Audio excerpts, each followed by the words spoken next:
everyone. Welcome to today's One Voice press conference for the wildfires and the windstorms that are impacting LA County. We welcome you. We're on the show for today. We have speakers.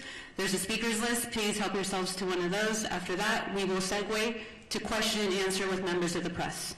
Allow me to introduce to you our first speaker, Los Angeles County Chair of the Board of Supervisors, Catherine Barger.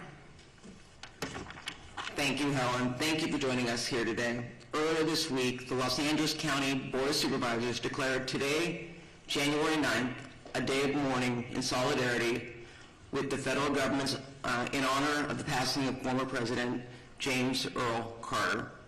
Ironically, today has turned into a day of mourning for more reasons than one as we mourn the loss of lives and property across our county. We are still facing significant threats. I am hopeful that the tide is turning. Thank you, Chief Maroney. Thank you, Chief Crowley. Yesterday afternoon, as the winds died down, we saw the return of aerial drops and aerial firefighting, a truly, truly welcome sight. First and foremost, I want to assure our residents in Los Angeles County that the City of LA and the county are working hard and working hand in hand to bring every resource available to the table. Last night, the county opened the Pomona Fairplex as an additional shelter for those evacuating and those who have suffered losses. The Fairplex will also continue to take in large animals that are in need of a home. The county is working to harness and utilize the incredible outpouring of generosity from individuals, nonprofits, and companies that want to help. We have heard that many companies like Airbnb, Uber, and Lyft are offering free or subsidized services for those impacted by the fires in Los Angeles County. The county will be sharing all of these resources through our recovery.lacounty.gov website. In addition, the state has activated CAL FIRE Management Team 3 and assigned them to the Eaton Canyon incident. They will be joining Federal Management Team 5 in their ongoing efforts, we hope as early as tomorrow. CAL FIRE Team 3 will be tasked with overseeing victim search operations and damage inspections to facilitate debris removal operations and setting up disaster recovery assistance centers. This will allow Federal Management Team 5 to focus on firefighting operations and the active front. As Supervisor Horvath mentioned yesterday, wildfires do not care about jurisdictional boundaries. Between the city and the county, we are managing the various resources that are coming online with the increasing demands on our first responders. I saw this firsthand driving through the streets of Pasadena yesterday. Driving up Lake Avenue, the devastation could not be missed. The number of homes, businesses, and buildings that were on the fire dwarfed in any sense of available resources. Pasadena is a very unique and special part of the 5th District. It is a community that embodies the spirit of a big, small town. A community full of rich culture, history, and one that passionately supports the small businesses that drive its economy in the community. It is also one of the only communities in Los Angeles County that manages the urban-wildland interface. Altadena is a resilient community. They have seen some significant battles before, but the scale of the impact today is larger than anything that I have seen in my career. The loss of historic resources at Eaton Canyon Nature Center, Farnsworth Park, and the Altadena Golf Course cannot be measured. I saw fire engines and companies from El Dorado County and other parts of California joining Los Angeles County Fire in an effort to protect life and property. In the midst of the emergency, we've all seen individuals who are targeting vulnerable communities by burglarizing and looting homes. This is simply unacceptable. You'll be hearing from our DA, Hockman, shortly regarding his efforts to hold these individuals accountable, and I promise you, you will be held accountable.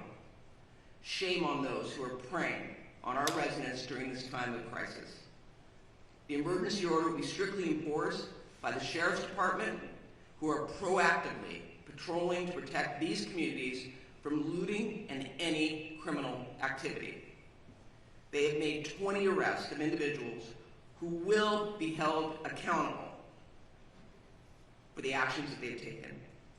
I want to thank President Joe Biden and Governor Gavin Newsom for pledging to bring federal and state resources to help Los Angeles County in our moment of need. President Biden's disaster declaration includes the promise of public assistance and individual assistance. We will begin the process of rebuilding. We will have critical resources available to ensure the residents of our communities are not fighting these battles alone. I intend to bring in a motion with Supervisor Horvath as my co-chair or co-author to ratify the county's emergency proclamation at the next Board of Supervisors meeting. Make no mistake, this board and this county will continue to do everything in our power to ensure the safety of our residents as we look forward to the path of recovery. With that, I would like to introduce Supervisor Lindsay Horvath.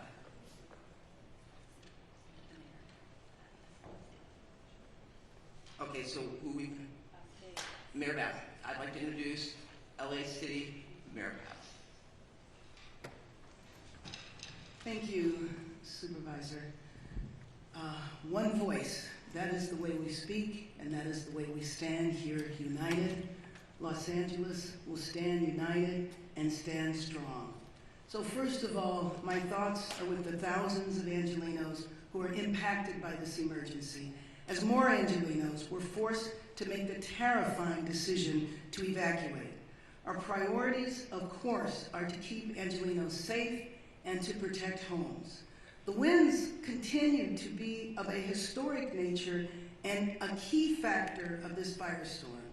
For much of Tuesday, the unprecedented winds prevented air operations to continue.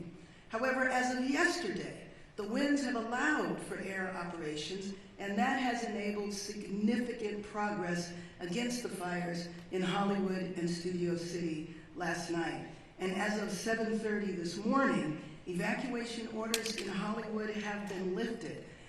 Angelenos cooperated. The community stood together. They evacuated, and Angelenos should continue to proceed with caution. Air operations are continuing rapidly in the Palisades, in Sylmar, and across our region.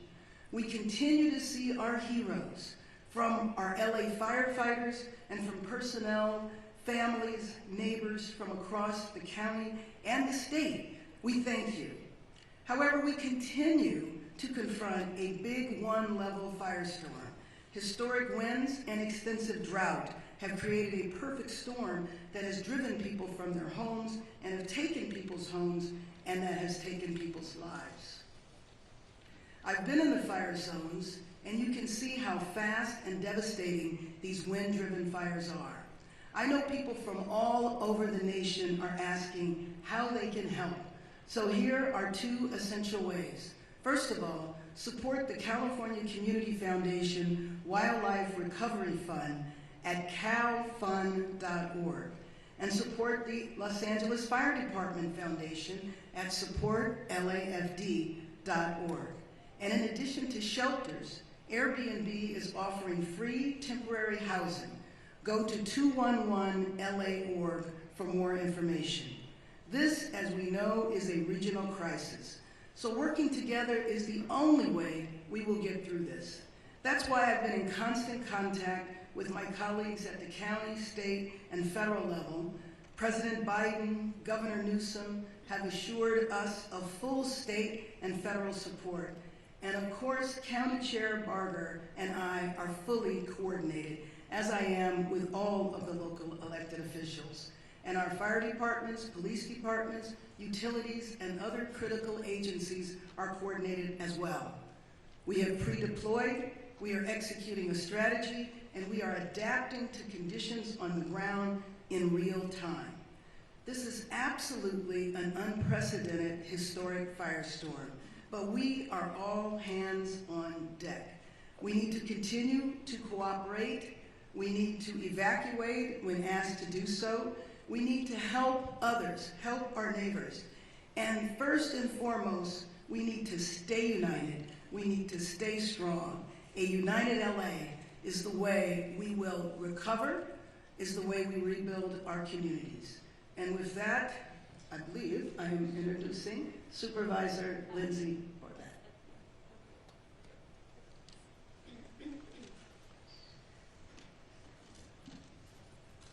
Good morning. The strength and resilience of Los Angeles County is more than anything we are seeing on the ground. I know this because of the relentless fight that our first responders, our firefighters, our law enforcement officials are putting forward, giving it everything they've got to take on each of these fires throughout the region. That being said, this is testing even the strongest among us. Last night, I personally received an alert from Nixle that I too was under evacuation warning. And I was put in the shoes of tens of thousands of Angelenos who have been facing this from the moment the fires broke out. No one should have to choose which priceless memento they're going to take with them or leave behind in order to stay safe, for their families to stay safe, for their communities to be safe. I've heard from so many community members about the pricelessness of the community centers, the faith centers. I know that in the Palisades alone, there are more than 20,000 Jewish community members, and I was contacted by the Jewish Federation and the work that they are doing throughout the region to support the Jewish community. We've heard with the Eaton fire, the loss of so many faith centers throughout the Palisades fire and so much more. These are not just structures. These are places where people have made lasting memories. Memories they will hold on to, but as they look at their community now, their hearts break, and we are in mourning with them. This is a time of grief, and that is why it is tremendous that our governor and our president and all of the leaders behind me and all of the leaders out throughout Los Angeles are standing strong for all of our Angelenos who are suffering great heartache. The Pacific Palisades has suffered immense loss, and my heart goes out to all of the residents who are continuing to try to understand what is left of their homes. In the Topanga Canyon, I've been speaking with residents throughout the night, and I know that One Topanga and TSEP have been in constant communication with those on the ground, and we are in communication with them to ensure that we are supporting Topangans on the ground. I know there's this morning a fire active behind the lumberyard, and the chief has personally deployed resources to ensure that we are actively fighting the fires in Topanga. Topanga Canyon is a treasure, and we are fighting to protect it. Sunset Mesa, when you look at what is left, is heartbreaking. The community members of Malibu and Santa Monica, which last night declared a curfew because of the tragedy that they're experiencing on top of the fire, people trying to take advantage of this crisis. It's absolutely unacceptable, and we will all stand together to keep each and every neighborhood safe. The Hollywood Hills, my heart broke with you last night. I am grateful for the swift work and the aerial assault that took place in order to protect our Hollywood Hills quickly. When you saw a home go up in flames in Studio City, you wondered if that was going to be the next outburst. The residents of Studio City, we stand with you. And in Sylmar, we have at least achieved some containment of the Hearst fire, but we have a long way to go, and we are watching and standing with you. This is a moment where we will share detailed updates, but we will not forget that behind each of these updates is a person who deserves our support. With that, gas shutoffs continue to affect more than 15,000 people in Malibu, from Brentwood Country Club to Pepperdine. A boil water advisory remains in effect for the Sunset Mesa community from Topanga Beach and Coastline Drive to the south on Shore Heights Drive on the north, and Topanga Canyon to Carbon Canyon Road in Malibu, including communities of Big Rock and Carbon Mesa. Metro fares remain suspended today thanks to the leadership of Metro Board Chair Hahn and our CEO Stephanie Wiggins. If you have essential travel today, please do so safely away from the areas of the evacuation orders. If you do not have essential travel, please remain indoors. For the latest updates and service impacts, you can go to alerts.metro.net. LA County Assessor Jeffrey Prang has shared property tax installment deferral applications, misfortune, calamity, damage reassessment applications, and disaster relief FAQ for property owners affected by the fires at assessor.lacounty.gov. All LAUSD schools and Santa Monica Malibu Unified School District schools in the 3rd District are closed. With that, mental health supports are available through the county's Department of Mental Health. You can call 800-854-7771. Please use this resource. We know you are experiencing traumatic pain, and we want to do our best to help start healing. Thank you for the outpouring of support from across the county and across the country. Emergency Network LA is coordinating volunteers and support through enla.org. Our county is doing everything possible to respond to these fires until they are contained. And as Chair Barber referenced, today is a day of mourning. And in the words of former President Carter, our faith calls us to do all that we can, wherever we can, with all we can. And in this spirit, indeed in this moment calls us to do the same. Thank you. Next, I'd like to welcome LA County Fire Chief Anthony Maroney. So good morning. Thank you, Supervisor Horvath. I will be providing an Eaton Fire update in addition to a Region 1 update. The Eaton Fire remains estimated to be 10,600 acres, and growth has been significantly stopped. And we have 0% containment. We have over 879 firefighting personnel assigned, and mutual aid resources continue to arrive to assist with this firefight. From this point forward, incident fatality information and reporting will be the responsibility of the Los Angeles County Sheriff's Department. We have several reported injuries and over 1,000 structures damaged and destroyed. The cause of the fire remains unknown, and it continues to be under active investigation. As I stated yesterday, as soon as a cause is determined, we will advise the media. The Lydia fire that started yesterday in Acton has been 40% contained, and forward progress has been stopped. It is limited to 348 acres. The number of resources assigned to this fire siege event has increased significantly, and we have a much better posture than we did on Tuesday and Wednesday. Out-of-state resources continue to arrive in Los Angeles County and City, and we are appreciative to our fire partners from throughout the Western United States for providing assistance to Los Angeles County in our time of need. Regarding the current red flag warning, the National Weather Service predicts the warning will remain in effect for Los Angeles County and the majority of Ventura County through Friday. I would like to also acknowledge the presence of Dr. Lori Moore Merrill from the U.S. Fire Administration, who flew out with her team from Washington, D.C. last night to be with Fire Chief Crowley and I so they could witness firsthand the challenges and the devastation that have resulted.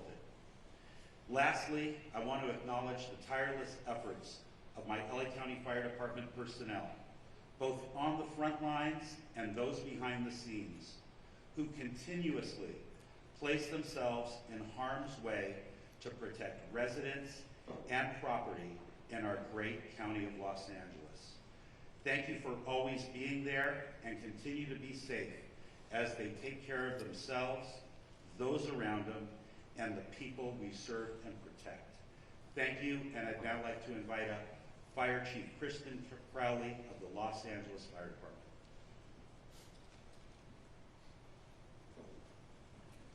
Thank you, Chief Maroney. So good morning. We continue to battle multiple major brush fires in the city of Los Angeles and across the Los Angeles region. Today, we expect winds to subside somewhat, which will allow fire crews to increase containment lines. However, and I want to be very clear here as well, we are still under red flag warning with extreme fire behavior possibilities.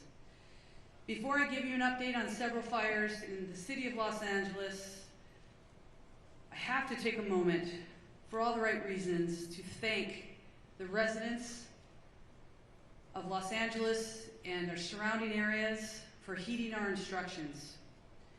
Today, it is absolutely imperative that as we move into day 3 of this firestorm, all members of our Los Angeles community maintain vigilance.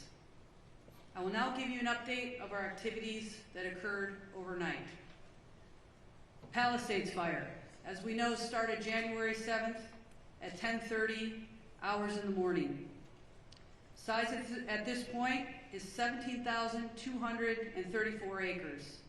We are in unified command, LAFD, CAL FIRE, LA County Fire, LAPD, and LA Sheriffs. 0% containment. Extreme fire behavior continues to challenge firefighting efforts for the Palisades area. Wind gusts are up to 60 miles per hour and are expected to resume throughout the entire day. Firefighters and air resources will continue to work to protect the community and infrastructures and gain control so that we can contain this fire. Damage assessments are ongoing at the Palisades Fire. However, preliminary reports estimate the damage or destroyed structures to be in the thousands. It is safe to say that the Palisades Fire is one of the most destructive natural disasters in the history of Los Angeles. We will continue to provide additional information as it becomes available. I'll move on to the Hearst Fire. January 7th start. The size, 855 acres. We're unified in command, LAFD, United States Fire Service, Angeles National Forest, and LAPD. 0% containment. Firefighters held the fire within a planned containment area and are successful, and we have established a perimeter. Crews were able to get a handle on a few of the flare-ups over the night. We will continue to strengthen our containment lines and create a number of dozer lines to minimize the fire growth. Next, Woodley Fire started on January 8th. Size 30 acres. Containment, fully contained, and we are using fire patrols to monitor the area for any flare-ups. The fire has been declared as a knockdown, and there are no current threats. Next, the Sunset Fire, which is in the Runyon Canyon area, started last night, January 8th. Size 42.8 acres. Forward progress, I'm very glad to share with everybody, was stopped, and the crews are working to put out spot fires within the perimeters and to keep the wind from spreading any additional embers. As of 7:30 this morning, all evacuation orders have been lifted.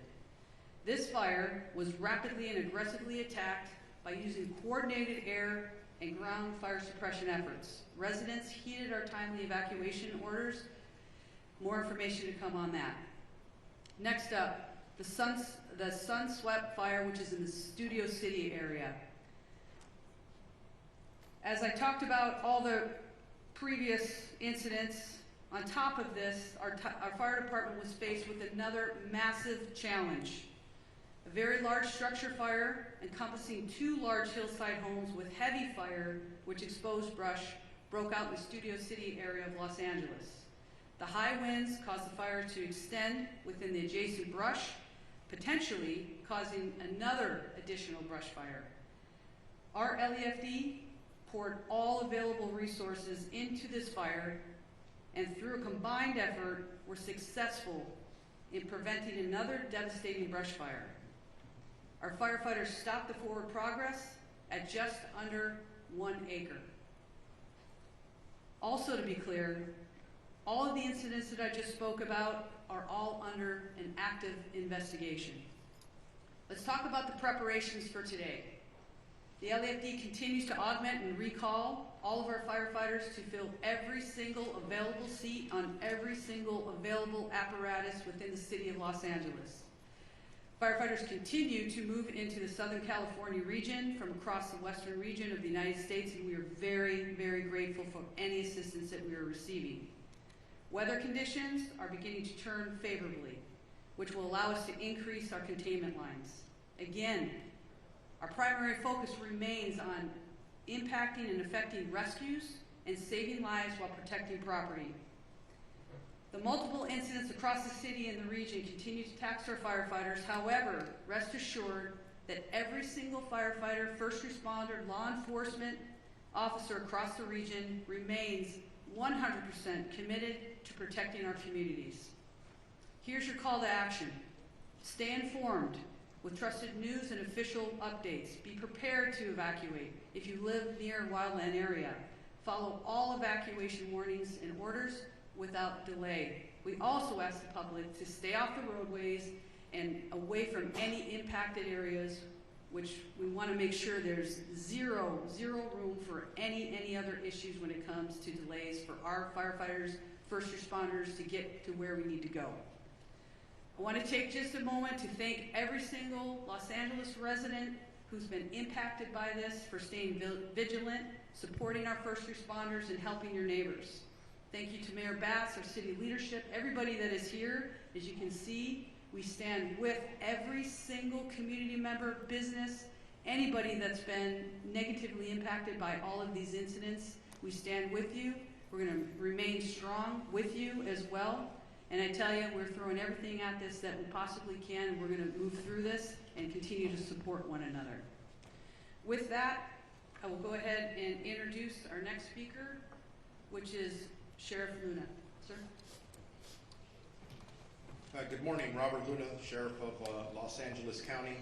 Currently, we have well over 400 sheriff's personnel that are still actively deployed to the fires, in addition to our normal staffing for patrol-related functions throughout the county of Los Angeles.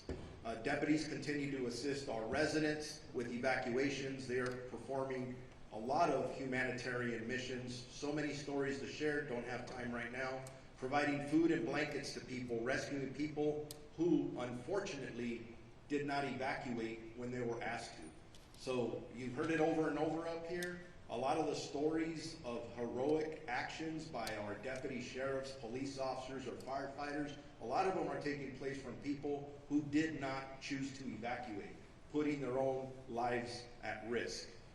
So please, if you're asked to evacuate, because it's not only your life you're putting in danger. We continue to conduct roving patrols, manning hard road closures, providing security in evacuation areas to prevent anyone who may be attempted to engage in criminal behavior like looting. It was mentioned earlier before by the supervisor, and I'm going to make this crystal clear to everybody out there. Over last night and this morning, we are up to 20 individuals who chose to go into our areas and deprive these poor people who have been through so much of their property.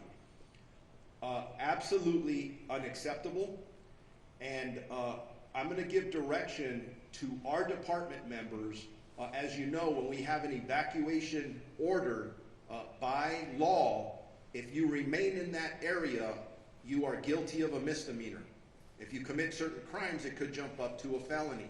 I'm going to be asking our employees to start enforcing that. That is very different than a curfew. Why? Because it's 24/7. I don't have to wait for the sun to go down or the sun to come up. If you are in one of these areas and you do not belong there, you are going to be subject to arrest. I hope that is as clear as I can make it, because our first choice isn't to do enforcement. It's not to make arrests. It's to help people. But if people choose to commit crimes, they're going to be held accountable. And the DA, who is standing next to me, will clarify even that a little bit further. This continues to be a fluid and evolving crisis, and the numbers that we release throughout this incident are going to fluctuate. So anything we say is subject to change. We're getting information from our boots on the ground. It's very chaotic out there because it's still so fluid. So forgive us if we give a number and then we have to modify those numbers. I talked about the 20 arrests that have been made so far. Unfortunately, I do expect that to go up. We're not going to tolerate that kind of activity. We have substantially increased our deployment of deputies at the fixed traffic post and are trying to limit and clear out any unauthorized vehicles or people in these areas. I do want to talk as we are summoning more resources. I have been in contact with the chief of the Office of Emergency Services for the state of California. Obviously, that's done at the direction of Governor Newsom. From the get-go of this, he has offered any and all resources to us in law enforcement, and they're doing the same for fire, but I'll specifically talk about policing. The California National Guard is on standby at our direction, specifically my direction, and we, along with my partner Jim McDonald at the LAPD, are currently in discussions if we are going to need them or how we would deploy them as the hours go on. So stand by for that information as the hours tick on. Chief Maroney mentioned this regarding any death toll information. Yes, we had preliminary numbers yesterday. I got to be honest with you, as I reviewed some of those last night and this morning, I was not satisfied with some of the information that we're getting. And it's not the fault of our people. The people that are working under very difficult conditions are doing their best to do what they need to do. At one point, we'll be able to do a more thorough search of these impacted areas. Some of them look like a bomb was dropped in them, where we will be able to bring in canines and other things to help us hopefully not discover too many fatalities. That's our prayer, but this is a crisis and we don't know what to expect, but we're ready for everything. So all information, at least on the county side of this equation, we're working with our coroner's office. We'll figure out those numbers, so be patient with us when you ask us about death toll numbers. Right now, frankly, we don't know yet. We eventually will. Evacuations overall for Palisades, Eaton, Hearst, and Lydia fires, the number in both county and city areas, evacuation orders are impacting 179,783 residents. That's nearly 180,000 people in Los Angeles County that are currently under evacuation orders, with another close to 200,000 residents that are under evacuation warnings. I cannot emphasize enough that I urge residents that are asked to evacuate to follow our warnings. I gave some examples earlier. I'm going out through my staff, hey, give me some stories where our deputies are just constantly putting their life on the line, and in every example I'm given is as a result of somebody who chose not to evacuate. I don't want to tell those stories anymore. I don't want to give stories of our first responders being injured, specifically our communities being injured. Please, if you're told to evacuate, evacuate. Two of our sheriff's substations are out of power, running on generators. That's both our Pasadena and Crescentia Valley stations. They're right in the thick of things. They're engaged in all of the work that I've described. The issues of mutual aid. Will consistently evaluate and reevaluate the needs for more law enforcement personnel. But I can tell you I'm getting calls from all over this region, from other sheriffs and police chiefs. Everybody wants to help. And that's awesome. That's part of our profession. Very proud to be part of it. The last thing I'll say is, for any specific information regarding evacuation orders or warnings or any road closures, and there's a lot of them, please go to lacounty.gov/emergency. Thank you very much, and with that, I am going to introduce the Chief of the Los Angeles Police Department, Jim McDonough.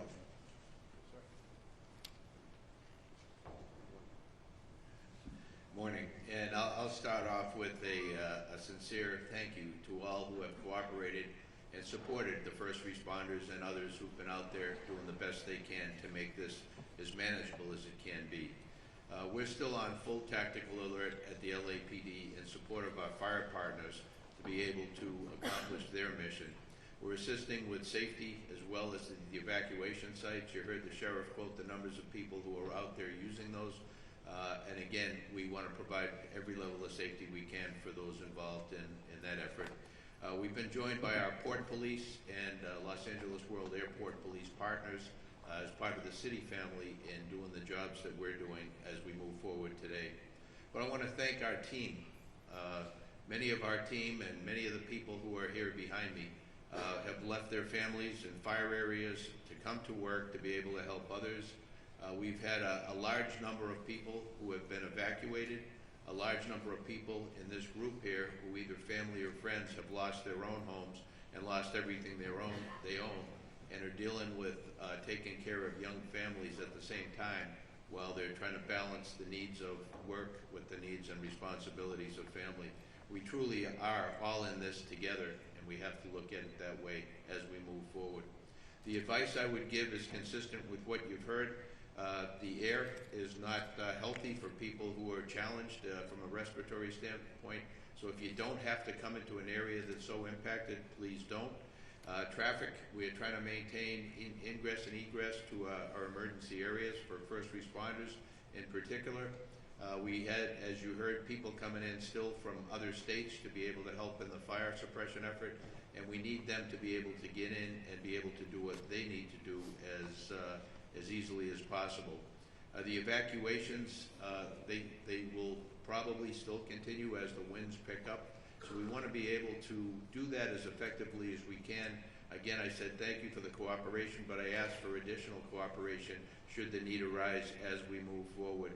This is anything but predictable. We're thankful for the wind conditions we have now and the ability for our fire partners to try and make up for lost time. To be able to put containment around several of our burn areas and to be able to move forward on that. But again, I just want to say that you've heard from, and you'll hear in a minute from the DA, but from the sheriff about our crime suppression efforts. For those who want to take advantage of others, we're there. We're going to be there, and we're going to be working to hold you accountable for what you're doing in that regard. But as this runs its course, fatigue will certainly become a significant factor for those who are both directly involved in the operation as well as members of our community. So again, we are very thankful for the people who are doing this on all of our behalf, but we need to stick together, we need to support each other, and this is a thing where morale is a big deal for both the community and all of our folks. So take care of each other out there, and let's do the best we can. Thank you. Now, I mentioned our DA Hockman. It's now my pleasure to introduce the newly elected District Attorney of Los Angeles County, Nathan Hockman.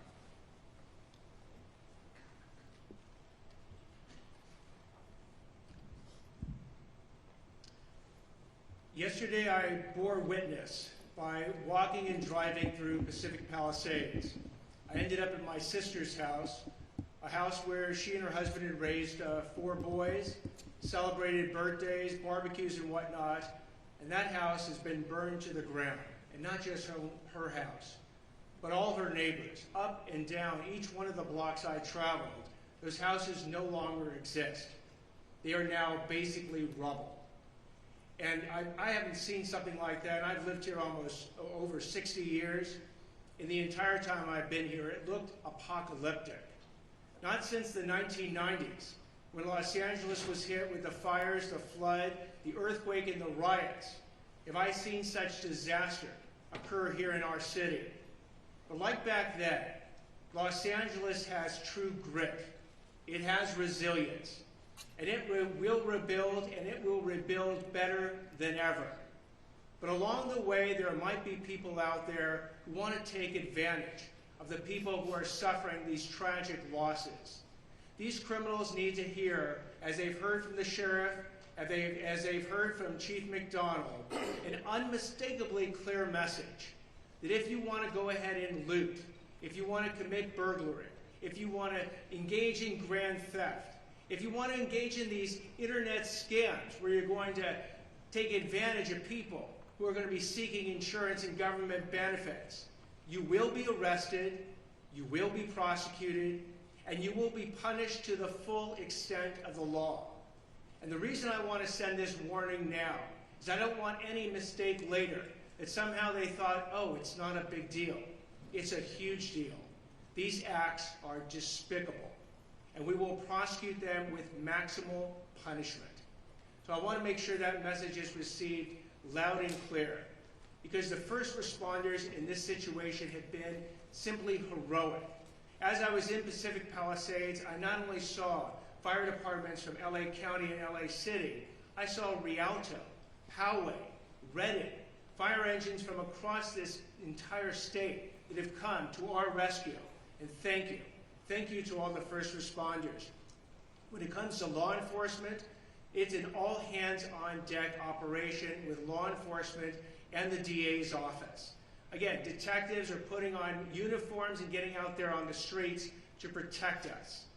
We owe them a huge thank you. And from the DA's office, if we do get these cases, please be on notice that we are going to try and deter you from committing the crimes in the first place. But if you do commit these crimes, do not expect anything else than maximal punishment.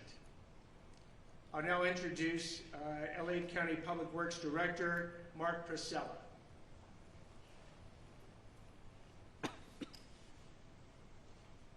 Good morning. As was stated, my name is Mark Pistrella. I'm the Director of the Los Angeles County Public Works Agency. First I want to say my heart, of course, goes out to everyone affected by the devastating event. I personally toured many of the areas yesterday and met with residents, and as everyone here has described, it's an absolute tragedy, including the life safety support system, our infrastructure that has been destroyed that supports life in these communities. I know from personal experience that feeling a loss from a wildfire, and I have tremendous respect for our firefighters and other first responders, our police force, the Sheriff's Department for the work they are currently doing. In fact, our current mission, which has been going 24/7 for 3 days now, is to support our fire department and our Sheriff's Department and the local PDs in their efforts to save lives. That is our #1 mission right now, and what we are currently continuing to do, unfortunately, as this event is still active. We are also focusing on the inevitable recovery and repopulation of the areas that we will build back and build back strong. The current focus is on utility restoration, and I know many people are already asking about that. Your sewer, water, your power system, and the transportation system have all been significantly damaged. The heat of this system, the wind that blew also knocked down thousands of trees into the roadway. So what we have is a tremendous amount of debris throughout the communities that have had experienced this fire. This debris has been moved enough to let our firefighters and our sheriff PD into the area to do their work, but it's going to need to be processed and moved safely out of the area, and we are working on a coordinated effort across LA County to do debris removal, the debris removal that it will be necessary to restore the community back to its former way of life. The debris can be hazardous. The debris that is on the private property is considered hazardous and may be toxic. And so I want to warn everybody now that is either there who's remained behind or who is visiting the areas. As was mentioned earlier, it is not safe. It is not safe to touch the debris. It is not safe to remove the debris yourselves. There is a process for that, and we will be mobilizing with the City of Los Angeles to provide a health review of every property and make sure that when we move that debris, that it's done in a way that's safe for you and for the other residents who remain behind in the area. We are also working on water supply system. The water supply system currently is still supplying fire suppression.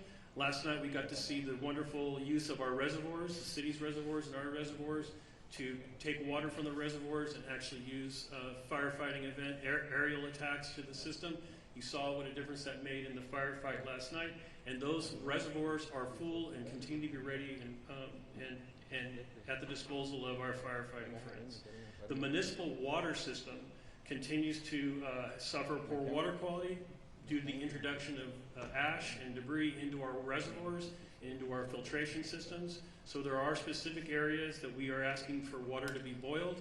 I would just say with all caution, anyone who's remained behind, if there is any residence in your area that is burned to the ground and you are still there, you should just go ahead and boil water.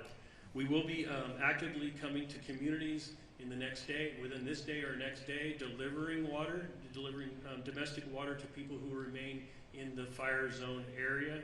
LA County will be coordinating that effort, not only for the District 29, but also we'll be working with the City of LA to deliver water to residents who've remained behind or who again have partial damage and are maybe staying in their homes.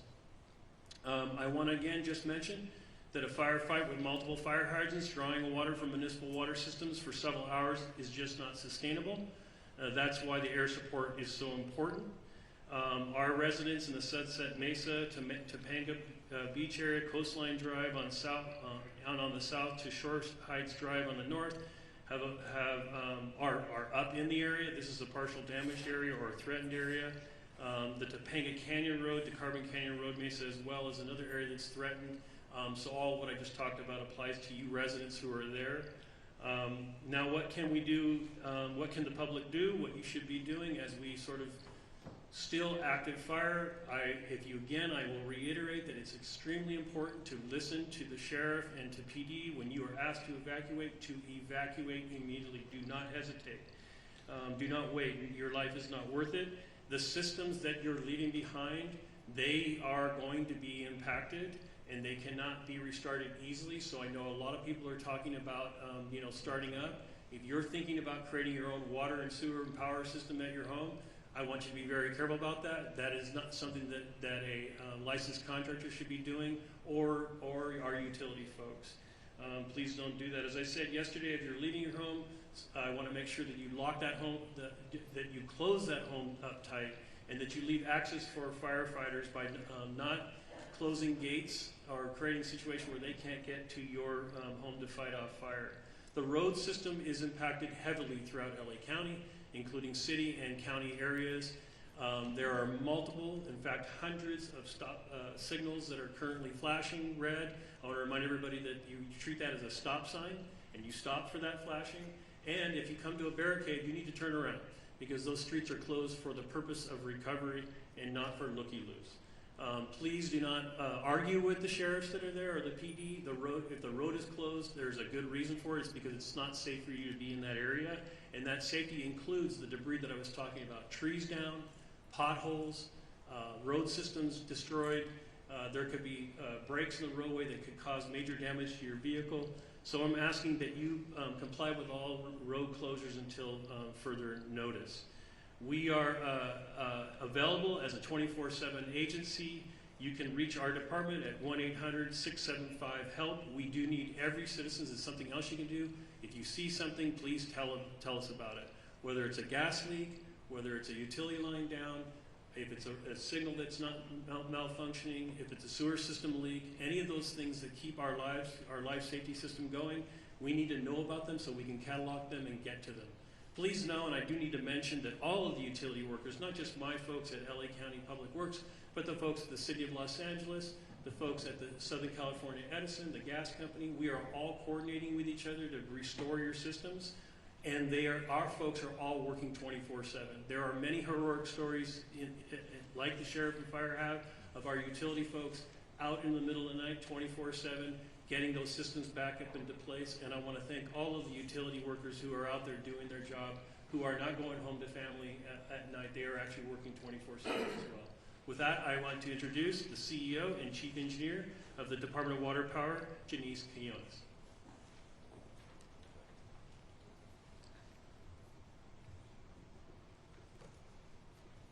Good morning. I am Janice Quinones, CEO and Chief Engineer of LADWP. LADWP crews continue to work around the clock to restore power and support firefighting efforts. On the power front, we have restored about 200,000 customers so far since the windstorm started.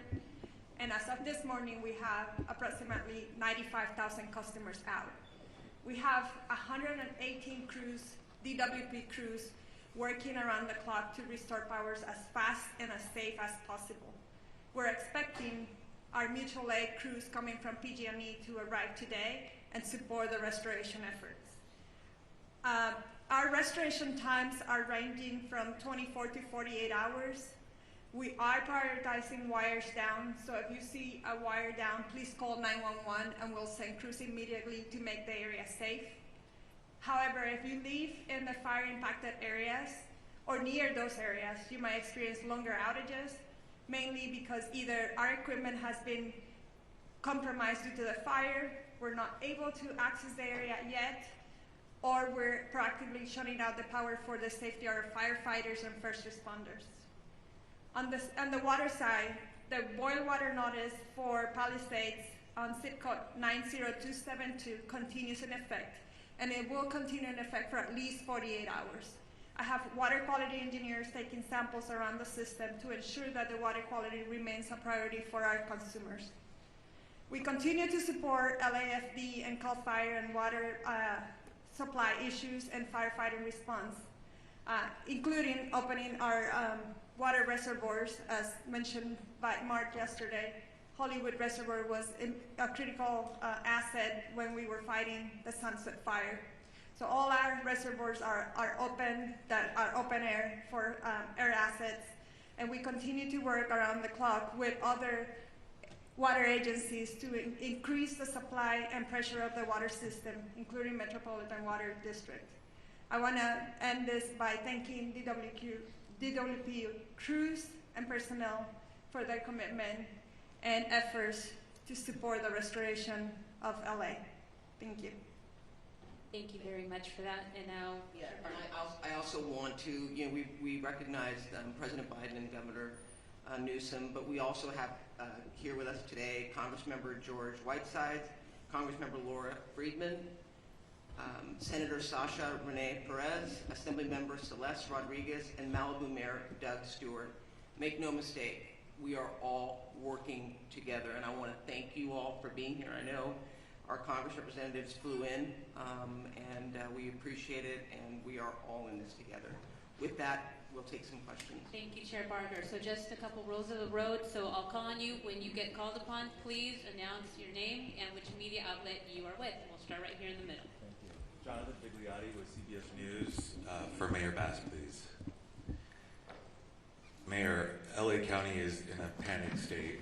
It began 2 days ago with the Palisades fire. My crew and I arrived shortly after it started, and for several hours we watched as hundreds of homes in a neighborhood burned to the ground. We did not see a single fire engine. We watched as Good Samaritans guided traffic. There was fear and there was a lot of confusion. You were out of the country at the time. Shortly after the fire started, a press release was put out warning of this fire behavior. My question to you is, what explains this lack of preparation and rapid response? Let me just say, first and foremost, my number one focus, and I think the focus of all of us here with one voice, is that we have to protect lives, we have to save lives, and we have to save homes. Rest assured that when rest assured, let me finish. Rest assured, when that is done, when we are safe, when lives have been saved and homes have been saved, we will absolutely do an evaluation to look at what worked, what didn't work, and to correct or to hold accountable any body, department, individual, etc. But my focus right now is on the lives and on the homes. Do you think your leadership was effective while responding to this disaster? I just said what I believe is the most important thing for us to do right now, and that is going to continue to be my focus. Thank you. Thank you. Let's go to the middle with the laptop. Before we go on, I want to introduce, because this is an important announcement we made, the U.S. Forest Service Fire Chief Robert Garcia has an announcement regarding a decision being made on the National Forest. Thank you, Supervisor, and I'll be brief. I just wanted to share that in the overnight hours last night, the U.S. Forest Service, in an effort to reduce calls for service and reduce potential risk for wildfire, we've made a decision until further notice that the Angeles National Forest is closed. And so we'll get some additional information out press release, that kind of information on the details of that closure, but it's similar to the types of orders that the county and the city have instituted regarding curfews and access and that type of thing. So the Angeles National Forest will be closed till further notice, likely until we get through this current fire weather event. Thank you for that. We'll go in the middle. Name and media outlet, please. Hi, Thomas Fuller from the New York Times. For Chief Luna, I just wanted to follow up on what you said about you weren't satisfied with the information that you were getting on fatalities. It's been widely reported that there were 5 deaths, at least 5 deaths. Do you believe that death toll is not accurate, and do you think it's less than that? Based on all the information that I've received in the last probably 8 hours, I want to be more confident in the specific information that I'm getting. So what we're doing now is going back through everything because you got to understand the urgency, the chaotic nature of what we're dealing with, and we're still in the middle of that. So I want to make sure that as we go forward, at least for the Sheriff's Department, we're actually having our homicide unit involved because they don't only do murder investigations, they do death investigations, that I'm going to change the system and verify each number. Because I don't care if it's just one, that's somebody's family. That's somebody we love and care for. So I want to make sure that's solid before we start presenting that information. Unfortunately, based on the preliminary information I've seen, at least in the two large fires that we're dealing with on each side of the county, unfortunately, I think the death toll will rise. I hope I'm wrong, but I think it's going to rise. Thank you for that. Let's go right over here in the front. Yeah, Josh Haskell, ABC 7 Eyewitness News. Mayor Bass, I've been on the fire lines the last 2 days. I've never seen firefighters this desperate. At fire hydrants, water not coming out, the pressure so low, the number one tool that they use to fight these fires, not there. How frustrated are you about that? And also, I'm getting texts right now from the Palisades Highlands community. We're almost 48 hours after this fire started. There's not resources up there. The hydrants aren't working. Where's the National Guard? Where are miles and miles of water tenders? How are we addressing this? Well, first of all, you asked me, was I frustrated by this? Of course, because we all know that this has been an unprecedented event. We also know that fire hydrants are not constructed to deal with this type of massive devastation, and that the number one problem, especially on Wednesday, was the fact that we weren't able to do the air support because of the winds.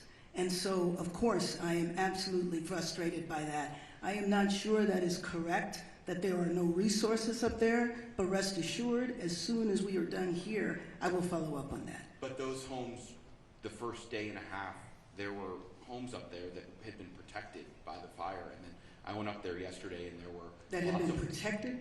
That it basically had been saved. Obviously, the fires moved in different directions, but when I went up there yesterday, there were not a lot of resources. We drove around, and then I know that things got worse up there. I'm just wondering, now that we moved 48 hours past, how are we addressing these water problems that are continuing? And is it acceptable that they continue? Well, let me just say that the water problems are a little better now because the winds are such that we can go up and have the air support. And you know that that was the reason that the devastation was so bad, the unprecedented wind, the strength of the wind, and the fact that the air support could not go up. But if Chief Crowley wants to talk to this, there have been many fires before where air support is not available, and we depend upon these ground resources and crews. Was there a plan in place for that, and did the resources get here quickly enough? And talk about an update to air support today. Right, so thank you for that question. As we know, and you heard all of the incidents that are occurring at this point. Palisades was the first brush fire that we were attacking at that moment. You talk about specific pre-deploying. We put resources in place, pre-deploying, knowing that the winds were coming. With that, when the fire did light and take off, rapid response. Very dynamic situation. Air to ground resources coordinating. Now with the winds, I don't think we can overstate that enough. There's no excuse in regard to the winds were too much, but the reality is the winds are so dynamic, and at that tipping point, when our resources, air resources were grounded, that changes our strategies and tactics.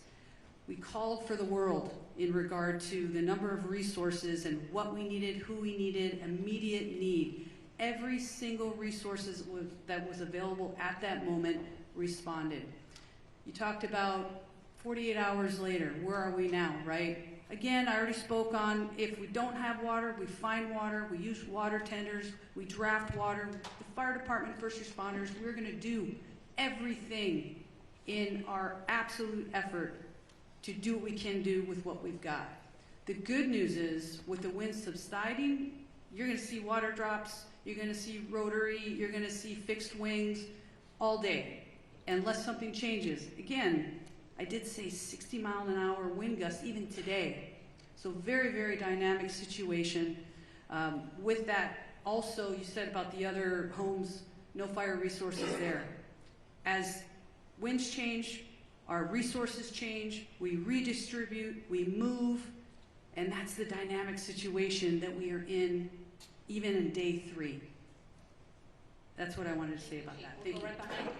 Thank you very much. Madam Mayor, I have another question for you. Bob DeCastro over here from Good Day LA. Fox 11, another issue, another concern about resources and in particular staffing as well. And we heard from firefighters even on the front lines expressing frustrations about, obviously it's a challenge right now. They're bringing in firefighters from all across the western region, but can you address the criticism now over the budget issue and the slashing, $17 million slashing? I think if you go back and look at the reductions that were made, there were no reductions that were made that would have impacted the situation that we were dealing with over the last couple of days. And then there was a little bit of confusion because money was allocated to be distributed later on, which was actually going to support salaries and other parts of the fire department that were distributed a little later. So I think it's most important to understand that we were in tough budgetary times, everybody knew that, but that the impact of our budget really did not impact what we've been going through over the last few days. Again, back to the unprecedented windstorm, wind at such ferocity that we haven't seen in years, is the context in which we were dealing with it. Thank you. Thank you. Let's go over here on this side. Did you have your hand up with the blue name and media outlet, please? Hi, Grace Tui with the Los Angeles Times. I was hoping Chief Crowley could talk a little bit more about the start of the Palisades fire. We'd heard that, I know we don't know why it started, but we'd heard that it started possibly in a garden in someone's backyard, if you could confirm that. And then how long do we know it took for it to actually reach homes? And I know you said that resources were pre-deployed, but do we know were there actually fire crews in the Palisades when it did start? Right, so I'll start with your second question and we'll go back. I'll just start with your first one. As for where the start of the fire was in the Palisades fire, again, currently under active investigation. We have our arson investigators that are out right now as we speak, and they are actively investigating. As soon as we have information, we will share that with all of you. I know there's obviously, for the right reasons, a lot of interest in that. So with that, we'll circle back. When we come to pre-deployment, yes, we had our local fire stations that are assigned, Fire Station 69, Fire Station 23 in the Palisades area. They were fully staffed. Also pre-deployment in those areas, and we can also share the exact locations of where they were, how much we bolstered in regard to resources in the Palisades area. And also, mind you, we pre-deploy in the very high fire hazard severity zones, knowing that those are the communities most at risk during a wind event. So not only did we pre-deploy in the Palisades area, but also in other critical areas within the city. And do you know how long it took to reach homes? I don't know exactly, but we certainly can get that to you. Thank you. Right next to Hi, Dakota Smith with the LA Times. I have a two-part question again for the two fire chiefs. First off, have drones, unauthorized drones, been a problem, and have they hurt firefighting efforts? Secondly, in terms of the LAFD hydrants, Was there any scaling back of the inspection of those hydrants in the last year and did that affect the firefighting effort to Chief Crowley? Sure. So as for your first question with the drones, I don't have any information on that, so I can't share anything with you on that. In regard to the hydrants, historically January is our hydrant testing phase. What I can tell you is we work closely with the Department of Water and Power.